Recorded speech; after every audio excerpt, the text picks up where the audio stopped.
여호와께서 모세에게 말씀하셨습니다. 파라오는 고집이 세서 백성을 내보내려 하지 않는다. 아침에 파라오가 나일강으로 나올 것이니 너는 가서 강가에서 그를 만나라.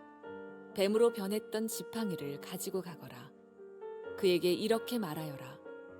히브리 사람들의 하나님 여호와께서 나를 왕에게 보내셨습니다. 주님께서 내 백성을 광야로 보내서 나를 예배할 수 있게 하라고 말씀하셨지만 지금까지 왕은 이 말씀을 듣지 않았습니다. 그러므로 여호와께서 이 일로 그분이 여호와라는 것을 왕에게 알게 할 것이라고 말씀하십니다. 보십시오. 내 손에 있는 이 지팡이로 내가 나일강의 물을 치겠습니다. 그러면 나일강이 피로 변할 것입니다. 강의 물고기들은 죽고 강물에서는 냄새가 나서 이집트 사람들이 나일강의 물을 먹지 못하게 될 것입니다. 여호와께서 모세에게 말씀하셨습니다. 아론에게 지팡이를 들어 이집트의 모든 강과 운하와 연못과 늪을 향해 손을 뻗으라고 하여라. 이집트 모든 땅에 물이 변하여 피가 될 것이다. 나무 그릇이나 돌 항아리에 있는 물까지도 피로 변할 것이다. 그리하여 모세와 아론은 여호와께서 명령하신 대로 했습니다. 아론은 지팡이를 들어 파라오와 그 신하들이 보는 앞에서 나일강에 물을 쳤습니다.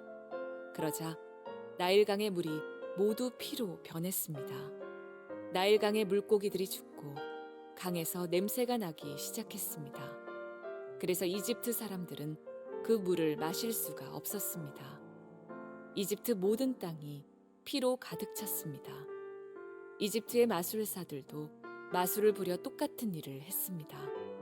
그러자 파라오는 더욱 고집스러워져서 모세와 아론의 말을 듣지 않았습니다. 모든 일이 여호와께서 말씀하신 대로 일어났습니다. 파라오가 몸을 돌이켜 왕궁으로 돌아갔습니다. 그는 모세와 아론이 한 일을 무시해버렸습니다. 이집트 사람들은 나일강의 물을 마실 수가 없었습니다. 그래서 모든 이집트 사람들은 마실 물을 얻기 위해 나일강가에 우물을 팠습니다. 여호와께서 나일강의 물을 피로 변하게 하신 지 7일이 지났습니다. 큰 가뭄을 만나서 이집트에 집단 이주를 하게 되었던 야곱의 아들들 그리고 그들의 가족을 기억하시죠? 70명이 들어갔습니다. 그들의 영적인 상태는 어땠나요? 우리는 야곱이라고 하는 사람이 굉장히 형편없는 속이는 자, 사기꾼이었다라고 하는 걸 알죠.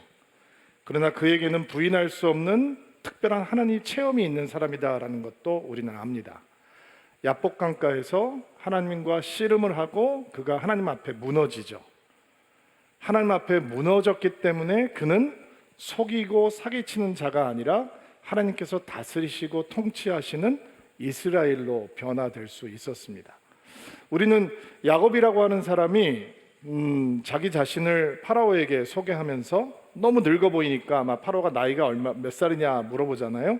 그때 내가 세상을 떠돌아다닌 세월이 130년인데 조상들보다 오래 살진 못하지만 참으로 험악한 세상을 살았습니다 라고 고백을 하는 걸 보면 그의 인생에 하나님의 은혜 없이는 말할 수 없는 그런 어떤 그만의 고백이 있는 인생이었다라고 하는 것은 의심할 여지가 없죠. 그러나 그의 아들들의 영적인 상태는 어땠나요?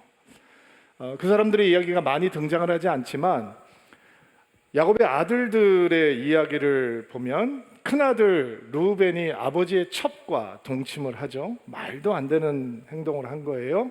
시므온과 레위는 자기의 여동생을 욕보인 세겜과 그 부족 사람들을 할례를 받게 하고 속인 다음에 칼로 도륙을 하죠. 다 죽여버려요. 나머지 형제들은 남자들을 다 죽인 마을도 들어가서 노략질을 합니다. 아이들과 여인들을 잡아와요. 우리가 너무도 잘 알다시피 요셉의 10형은 요셉을 죽일 만큼 미워합니다. 실제로 죽이려고 했습니다. 그러다가 노예로 팔아버리죠.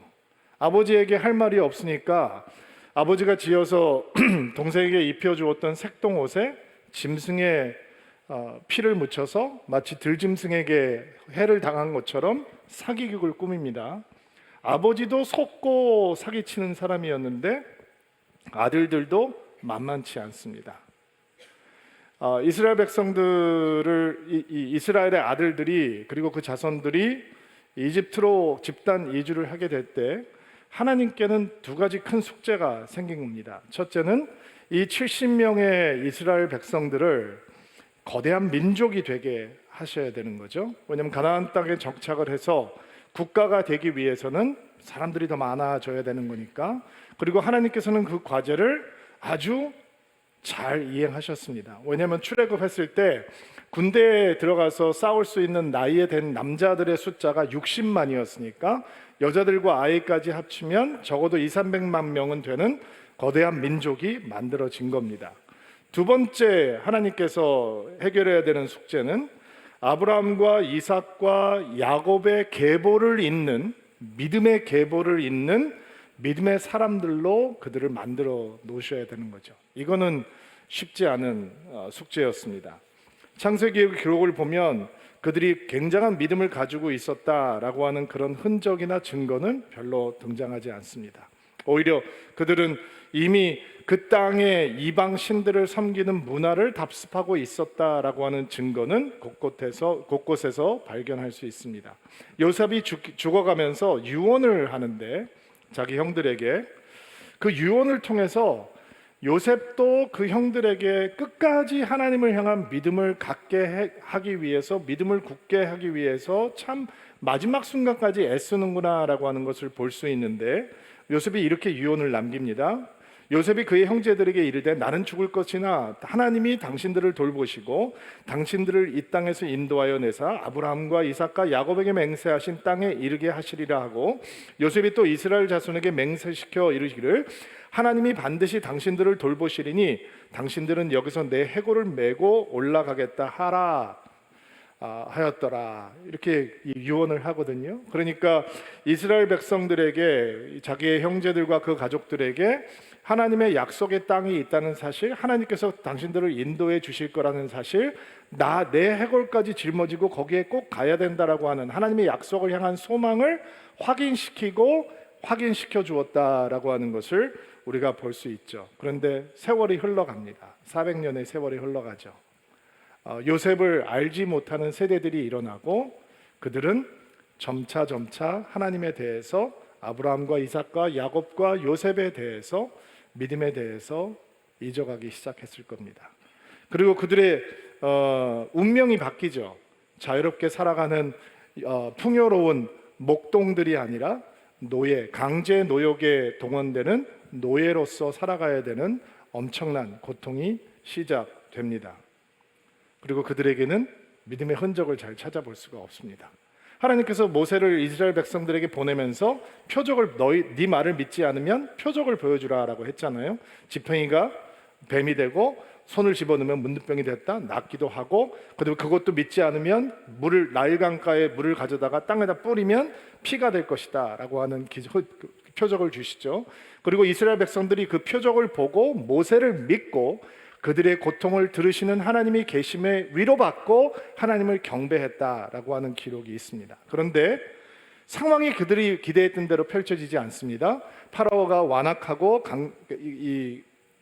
강팍해서 오히려 이스라엘 백성들의 노역을 더 심하게 만들고 더 고통스럽게 만듭니다. 그리고 이스라엘 백성들은 이만큼 생겼던 하나님을 향한 믿음이 흔들리기 시작하죠. 모세도 하나님 앞에서, 아니 저 이스라엘 사람들도 내 말을 안 듣는데 어떻게 파라오가 내 말을 듣겠습니다 라고 낙심을 할 정도니까, 그리고 이스라엘 백성들은 노역이 더 심해지고 고통이 더 가중되니까 이 모세의 말을 들으려고조차 하지 않으니까 이제 그들에게 조금이나 생겼던 믿음이 흔적 없이 또 흔들리고 있다, 사라지고 있다라고 하는 것을 우리는 볼 수 있습니다. 하나님께서는 그 연약한 믿음을 가지고 있는 이스라엘 백성들에게 믿음을 심어주시는 작업을 하셔야 되는 겁니다.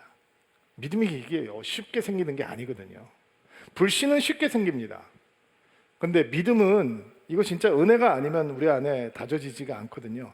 하나님께서는 과연 이스라엘 백성들에게 어떻게 믿음을 심어주실 수 있을까?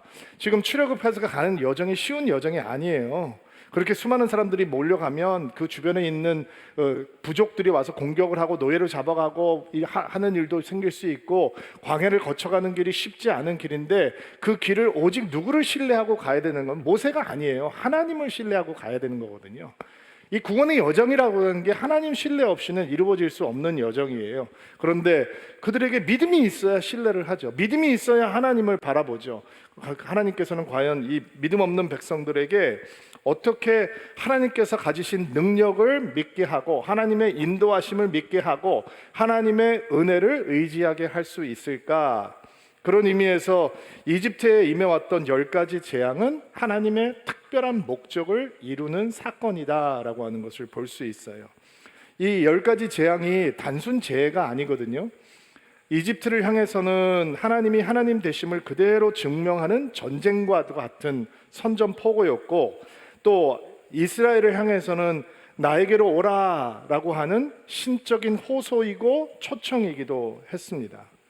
10가지 재앙을 보면서 우리는 하나님이 무자비하시구나라고 보면 안 되는 것이고, 하나님께서 능력을 보여주심으로 이스라엘 백성들의 믿음을 키우시기를 원하는구나, 그리고 그 믿음이 온전히 하나님만을 향한 것이기를 원하시는구나, 하나님께서 이스라엘 백성들의 마음을 갖기를 원하시는 거구나 라고 하는 하나님의 마음을 보아야 하는 것입니다. 또 있습니다.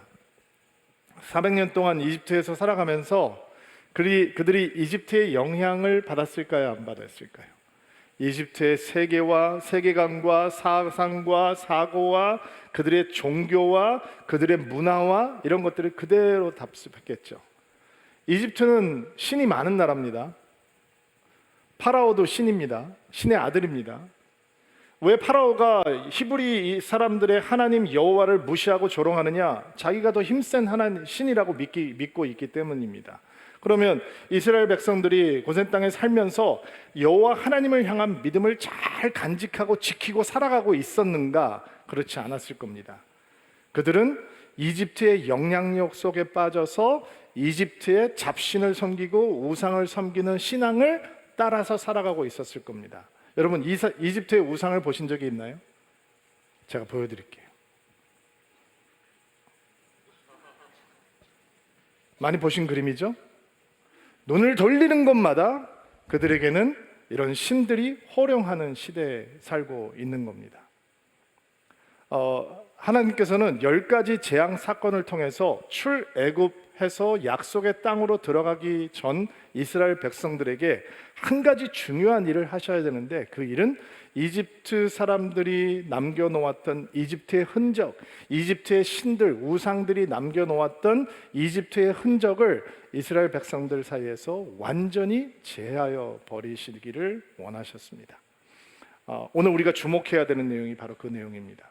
이집트의 흔적이 이스라엘 백성들에게 사라지지 않으면 약속의 땅에 가도 이 우상들을 섬기며 살아가게 될 겁니다. 이 우상이 가나안 우상으로 바뀌게 되겠죠. 바알이 될 것이고 아세라가 될 것이고, 그들은 또 하나님을 모르는 민족처럼 살아가게 될 것입니다. 이들의 영혼에 가득 차 있는 이 이집트를 하나님께서 그 흔적을 지워버리기 원하시는 마음과 그리고 하나님의 열정이 바로 10가지 재앙 속에 있는 것입니다.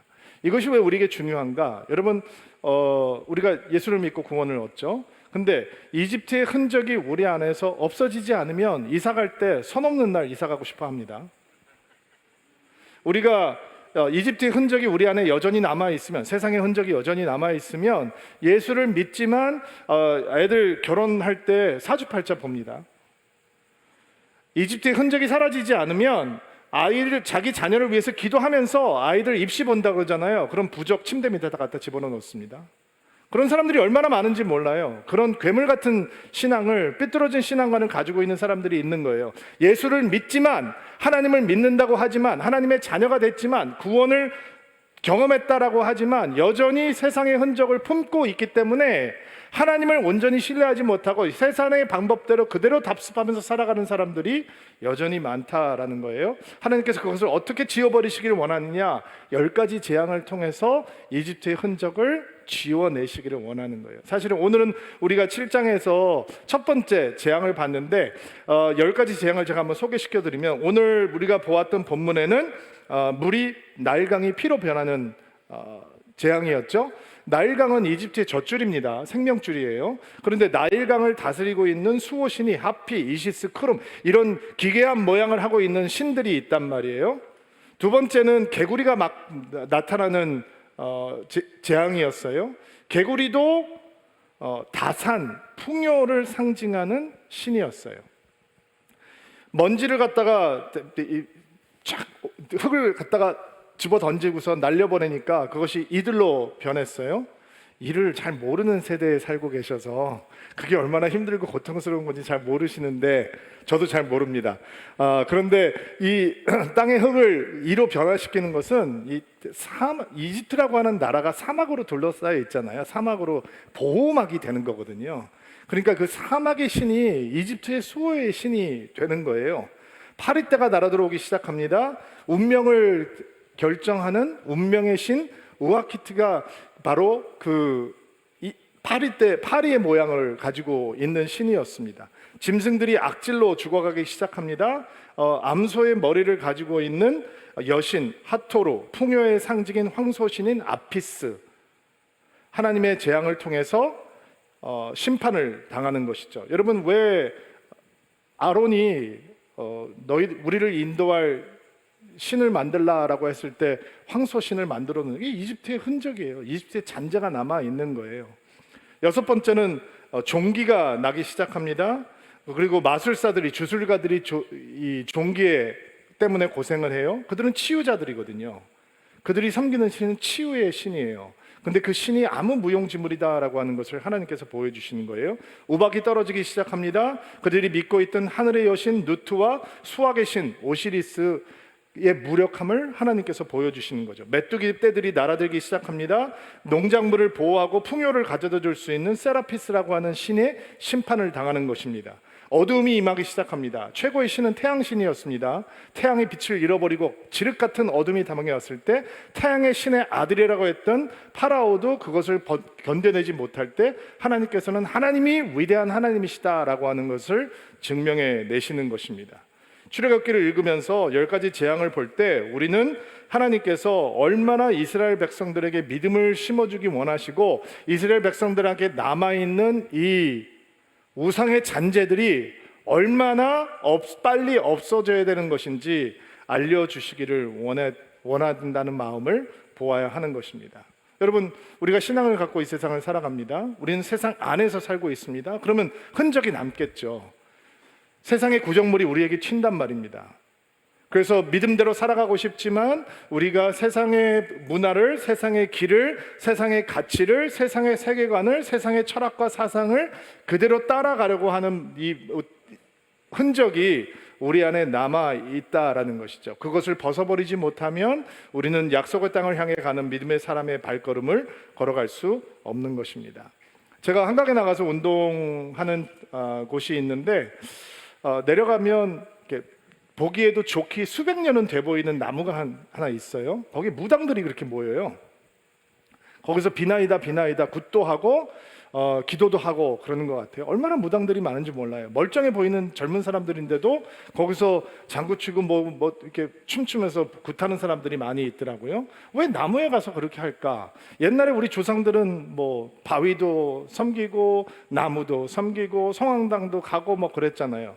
요즘 우상을 말하면 요즘 현대에서 우상이 어디 있습니까, 목사님? 이상한 사람들 말고는 우상이 우상 섬기는 사람들이 어디 있습니까? 라고 얘기할 수 있지만 오히려 현대의 문제는 우상을 섬기는 것이 아니라 신을 인정하지 않으려고 하는 것이 문제 아닙니까? 라고 반문할 수 있지만 사실은 이 고대를 살아가고 있던 사람들이 가지고 있던 우상 리스트보다 현대를 살아가고 있는 현대인들이 갖고 있는 우상의 리스트가 길면 길지 결코 짧지는 않다라는 마음을 갖게 됩니다. 우상이 뭐냐? 자기 인생의 중심이 되고 핵심이 되어서 그것을 잃어버리면 인생을 살아갈 가치가 없다라고 느껴지는 것, 그것이 바로 짝퉁 하나님이죠. 하나님보다 더 중요해지는 것, 나를 다스리려고 통치하려고 하는 것, 또 하나님만이 주실 수 있는 것을 감히 나에게 줄 수 있다라고 거짓 약속을 하는 것들, 그런 것들이 우리에게는 우상으로 다가오는 것입니다. 내 안에 그런 우상의 흔적, 이집트의 흔적이 남아 있는가라고 하는 것을 찾을 수 있는 방법이 있습니다. 팀 켈러 목사님은 3가지를 제안을 하는데, 첫째는 우리가 무슨 생각을 하면서 사는지를 보는 겁니다. 우리가 바쁘지 않을 때, 어떤 일을 집중해서 할 때는 딴 생각을 안 하고 그 일을 하지만, 관심 있는 일들이 없고 그냥 멍하고 있는 순간 우리의 생각이 쏠리는 것, 바로 그곳, 바로 그 생각, 그 생각의 끝, 거기가 그 짝퉁 하나님이 있는 곳일 수 있다는 거예요. 두 번째는 켈러 목사님은 우리의 재정이 어디로 흘러 들어가는 것을 보면 거기에 거짓 하나님이 있다라고 하는 증거가 된다는 거예요.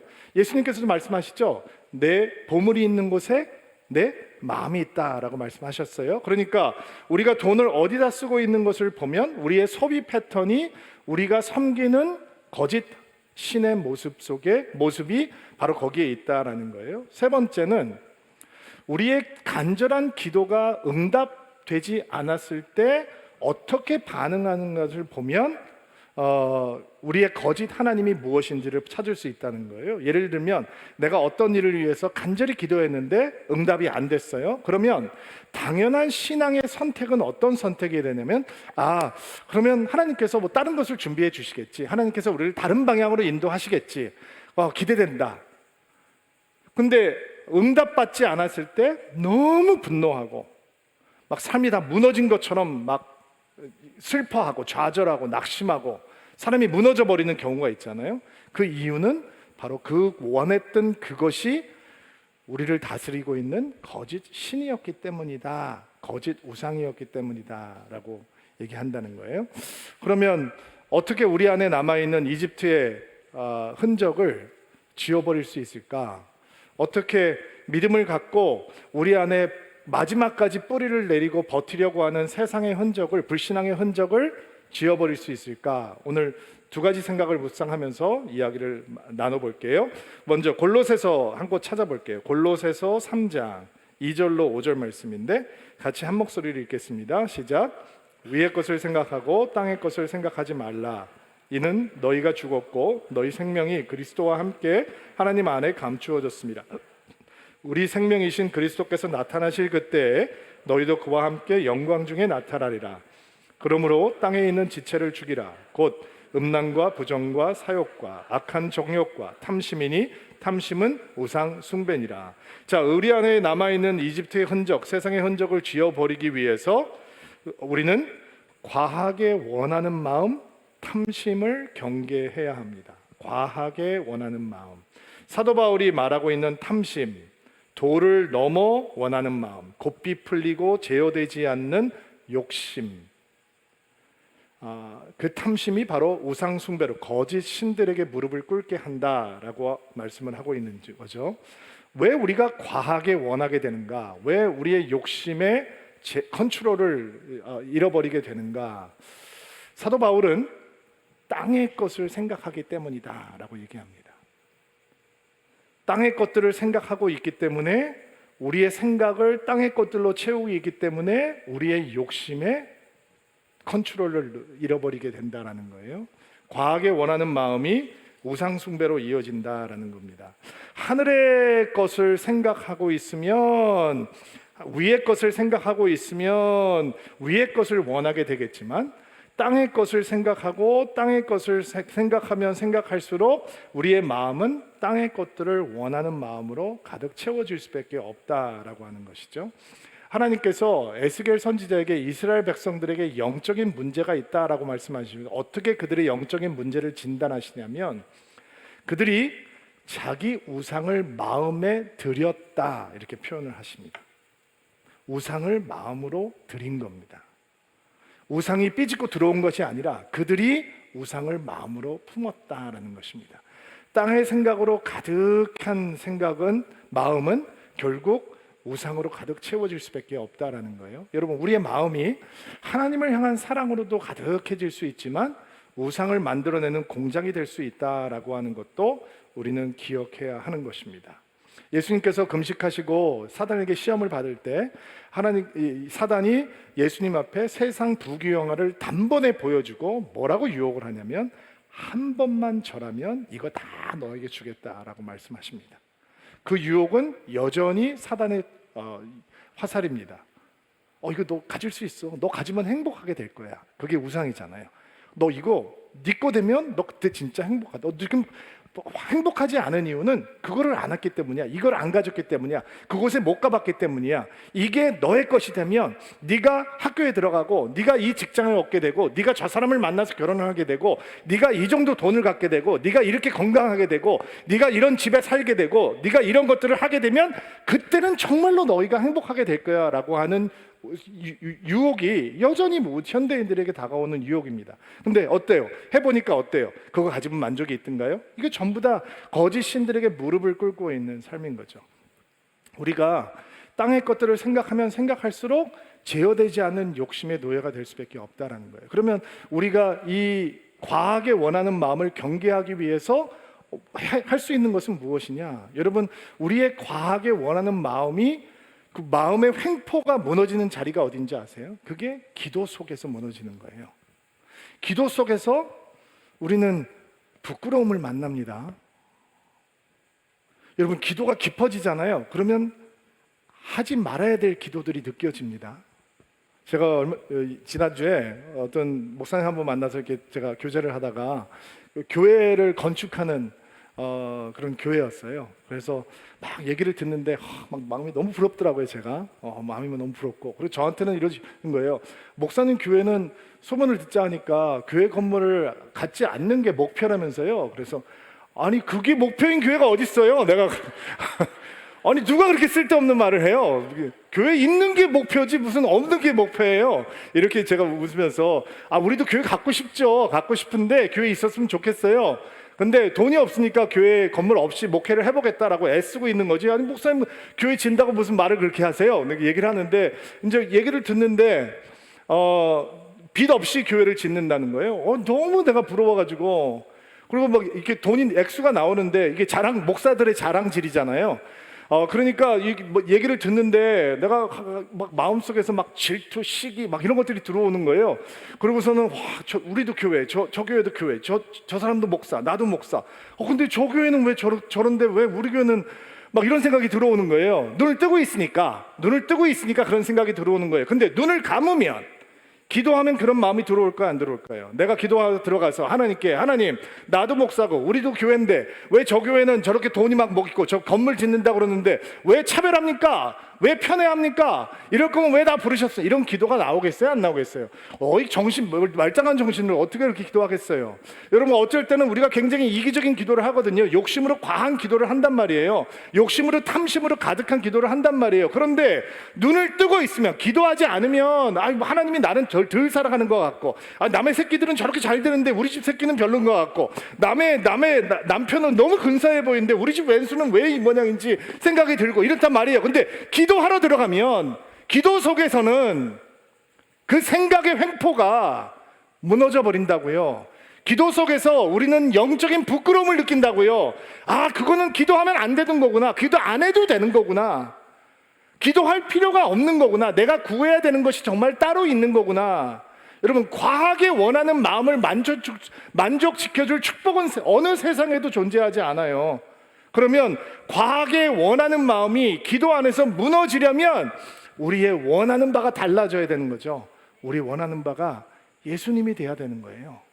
우리 원하는 바가 주님이 되셔야 이 땅에 있는 어떠한 영광도, 이집트의 어떠한 영화도 예수보다 아름답지 않게 느껴져야 우리는 예수님을 원하게 되는 거죠. 하나님, 나는 주님을 원합니다. 주님을 원합니다. 내가 원하는 건 주님입니다. 이 땅에 있는 것들은 다 잠시 있다가 사라지는 거지만 영원히 사라지지 않는 주님, 예수님을 나는 진짜 원합니다. 이 원하는 바가 달라지지 않으면 하나의 우상을 뽑아내잖아요. 그러면 또 다른 교묘한 우상들이 다가와요.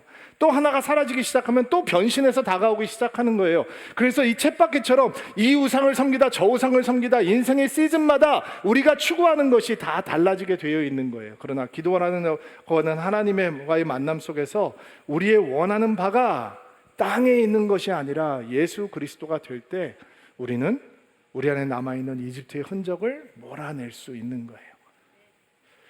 한 가지만 더 나눌게요. 창세기 22장 1절로 2절 말씀 한번 읽어주시겠어요? 시작.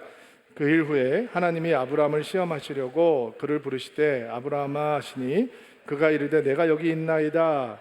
여호와께서 이르시되 내 아들 내 사랑하는 독자 이삭을 데리고 모리아 땅으로 가서 내가 네게 일러준 한 산으로 거기서. 자, 이 흔적을 지워버리는 하나님의 은혜, 어떤 은혜인가? 제대로 사랑하는 것을 회복하는 은혜예요. 우리가 잘 알고 있는 하나님께서 백세에 주신 아들 이삭을 아브라함에게 번제로 드리라, 모리아 산에서 번제로 드리라 라고 하는 장면이에요. 뭐 이런 기괴한 사건이 있나? 줄 때는 언제고? 그리고 지금 이삭이 보통 주일학교 같은 데서 여러분들이 이 말씀을 배우실 때는 이삭이 뭐 아주 어린애처럼 느끼는데 보면은 적어도 10대 청소년에서 30살이 넘어가는 나이 정도라고 보통 보거든요. 그러니까 이삭이 꽤 장성한 다음에 이런 요구를 하나님께서 하시는 거예요. 하나님께서 인간 제사를 기뻐하시는 분도 아니고, 그러면 왜 하나님께서 이런 요구를 하시는 것일까? 하나님께서 이삭을 뭐라고 부르시는지를 주목하면 하나님께서 이런 이상한 요구를 하는 이유를 찾을 수 있어요. 하나님께서 이삭을 뭐라고 부르시냐면 내 아들, 내 사랑하는 독자. 이삭이라고 하는 이름이 웃음이라고 하는 뜻이에요. 아유, 저도 늦둥이가 있는데 그 늦둥이 때문에 진짜 행복한 시간이 됐었거든요. 100세 아든 아들, 야, 얼마나 말로 어떻게 설명하겠어요. 이삭 때문에 많이 웃었을 거예요. 근데 이삭이라고 하는 선물을 주신 하나님은 이삭을 보면서 하나님 때문에 웃을 수 있는 아브라함이 되기 원하는 거예요. 이삭을 보면서, 이삭을 사랑하면서 이삭을 주신 하나님을 기뻐하고 사랑하는 아브라함이 되기를 기대하셨던 거예요. 그런데 이삭에게 취해서, 하나님의 선물에 취해서 선물을 주신 분을 잊어버리게 된 거죠. 여러분, 선물을 주신 분을 잊어버리면 선물이 우상이 돼요. 어떤 분들은 건강해요. 어떤 분들은 스마트해요. 어떤 분들은 부유해요. 어떤 분들은 자손들이 잘 되는 분들이 있고, 어떤 분들은 관계가 넘치고 풍요로운 분들이 있어요. 어떤 사람들은 운동을 하는 재능을 갖고 있고, 어떤 사람은 음악을 하는 재능을 가지고 있고, 어떤 사람은 글 쓰는 재능을 가지고 있고, 어떤 사람은 요리를 하는 재능들. 이게 다 하나님의 선물이에요. 근데 선물에 취해서 선물을 주신 분을 잊으면 그 선물이 우리를 다스리는 우상이 되는 거예요. 하나님께서는 아브라함을 살리고 이삭을 살리셔야 되는 거죠. 그러려면 제대로 사랑하는 자리를 회복시켜 주셔야 되는, 그게 모리아예요. 모리아에서 이삭을 번제단에 눕히고 하나님께서는 인간 제사를 요구하는 것이 아니라 네 사랑을 나에게 다시 돌려달라라고 요청을 하시는 거예요. 그리고 아브라함이 배우는 거죠. 아, 내가 진짜 사랑해야 될 분을 진짜 사랑하지 못했구나, 이삭 때문에. 그리고 정말 하나님 앞에 그 사랑을 돌려드리고 이삭도 살아나고 아브라함도 살아나는 것입니다.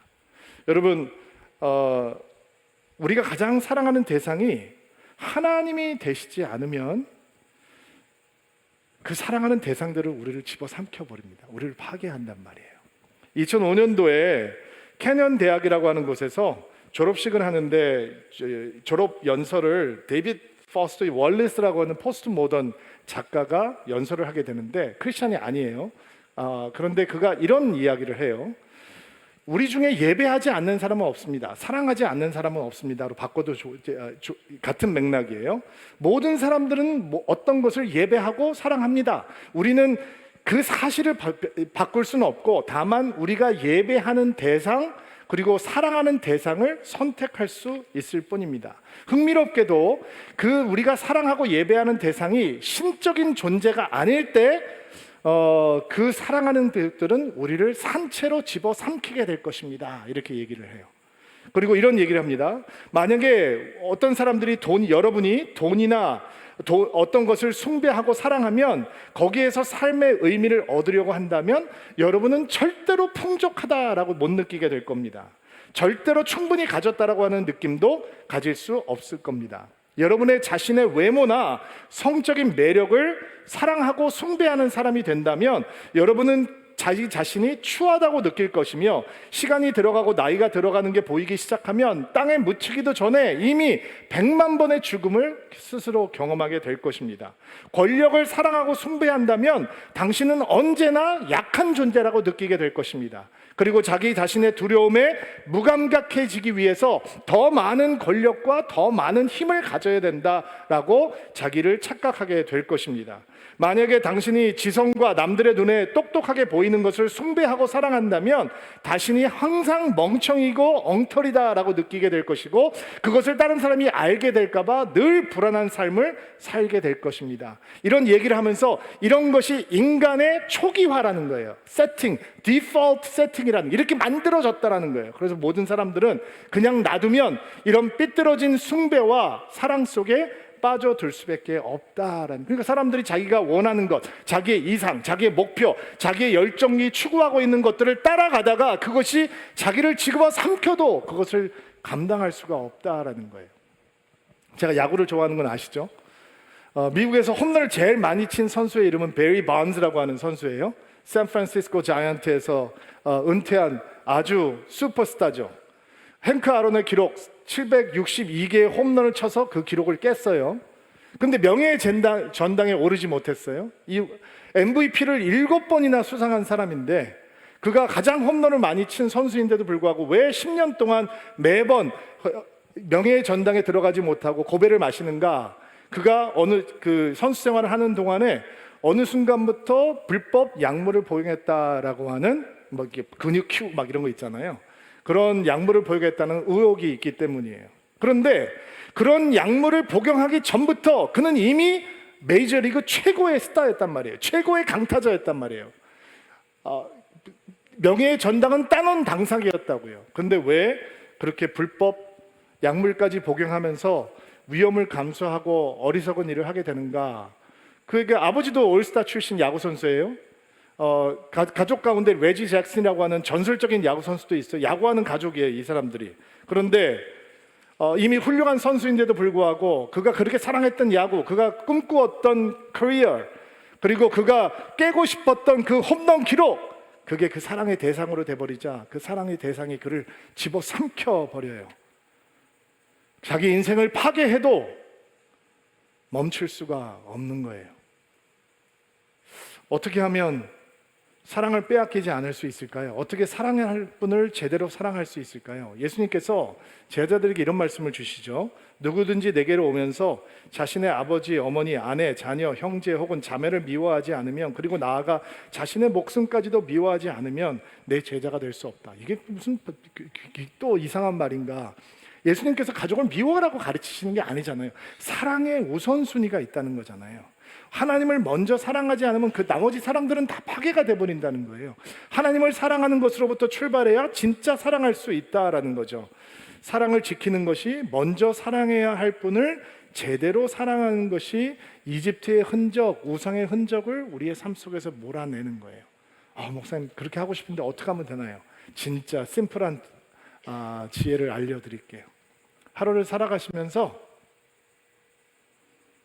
주님 사랑합니다. Jesus, I love you. 주님, 정말 주님 사랑합니다.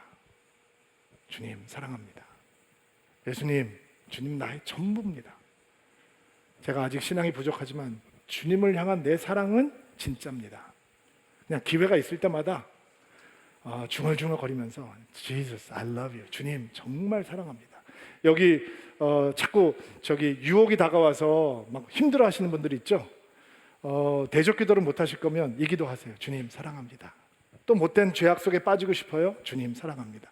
예수님 I love you. 정말 주님 사랑합니다. 그리고 더 사랑하고 싶습니다. 하루 종일 잠자리 자는 순간까지도 하나님, 내가 잠자는 동안에는 이렇게 고백을 못 하는데 내 영혼이 주님을 향해서 주님의 사랑을 고백하고 싶습니다 라고 기도하면서 잠들으세요. 정말 하나님 앞에 날마다 이렇게 사랑을 고백하고 사는 사람들은 그 사랑이 진짜가 됩니다. 정말로 그 사랑의 능력이 됩니다. 여러분, 우리 안에 있는 이집트의 흔적 지워버리시는 하나님의 어떤 붙을 수 있게 되기를 바랍니다. 과하게 원하는 마음, 땅의 것들을 과하게 원하는 마음을 경계하셔야 합니다. 우리의 마음을 제대로 사랑할 분을 제대로 사랑하는 마음이 회복되어야 하는 것입니다. 이 은혜가 오늘 예배하는 모든 드림인들에게 함께 하시기를 주의 이름으로 축복합니다.